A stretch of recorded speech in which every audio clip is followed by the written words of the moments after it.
I think our goal is ultimately to create an environment where LGBT people know that they're welcome in Castro Valley, that they don't need to hide, they don't need to be pushed out of town, that this is their town too.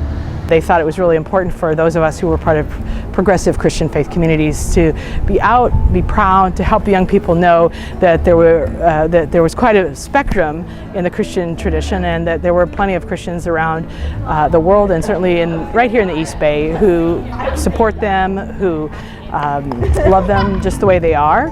That's our faith testimony, and we want to share it with the young people. There's been support for a long time for this event, making spaces for the event, making sure that there are city law enforcement here in a supportive role, that the culture of this event has been always supportive, and I've seen that on the council, from the council's perspective, from various city departments, and from the community at large, and I think that's really important because it is collaboration that builds the understanding, that makes sure that our youth get to grow up safe and strong. I mean, I think it's really important to have an event like this and other events that promote like inclusivity, is because a lot of times when you're like LGBT or queer, right, you don't have that same sense of connection with people who are like you. You don't have that same, you don't see yourself that often. In many ways, we like to think that it's changed, and that young people, very young people, feel okay about who they are. That's not true. When you're 15 or 16, you have enough insecurity to deal with to fill the stadium.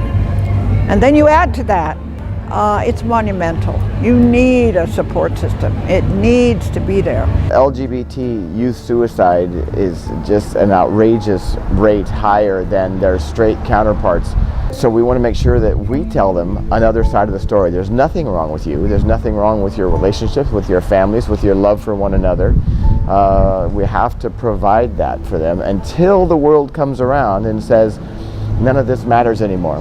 I think all youth need to have other peers and other adults that they feel that they can look up to, that they can consult with, that they can be friends with, and exchange ideas and explore what their identity is about, and grow into it. Whether or not we like it, whether or not we do it consciously, we all look to what's around us to understand what's normal, what's okay, what's accepted.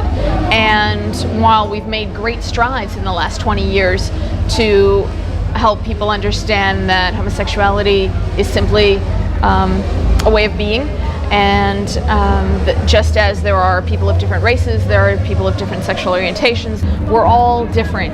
And the more we have opportunities for people to be comfortable, be accepted for those differences, accepted for exactly who they are, the more I think we can move forward and not get stuck in that place of difference. By having Castro Valley Pride, despite a lot of people's discomfort with it, I think, it tells our community that we're here, and we want to embrace everyone here at Castro Valley Pride. And certainly another thing I guess I've seen change over the years is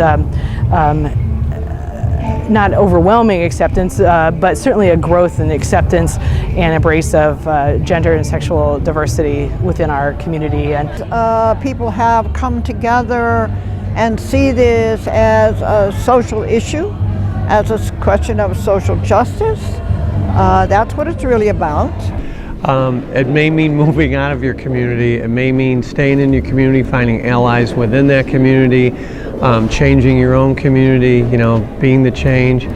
Hey, everybody enjoys and needs a time where you can feel like, hey, I'm with my people, whoever my people is, and this is one of those my people places. And it turns out that together we can build something different. We can work to move forward in our city. We haven't fixed it yet. We're still working on it.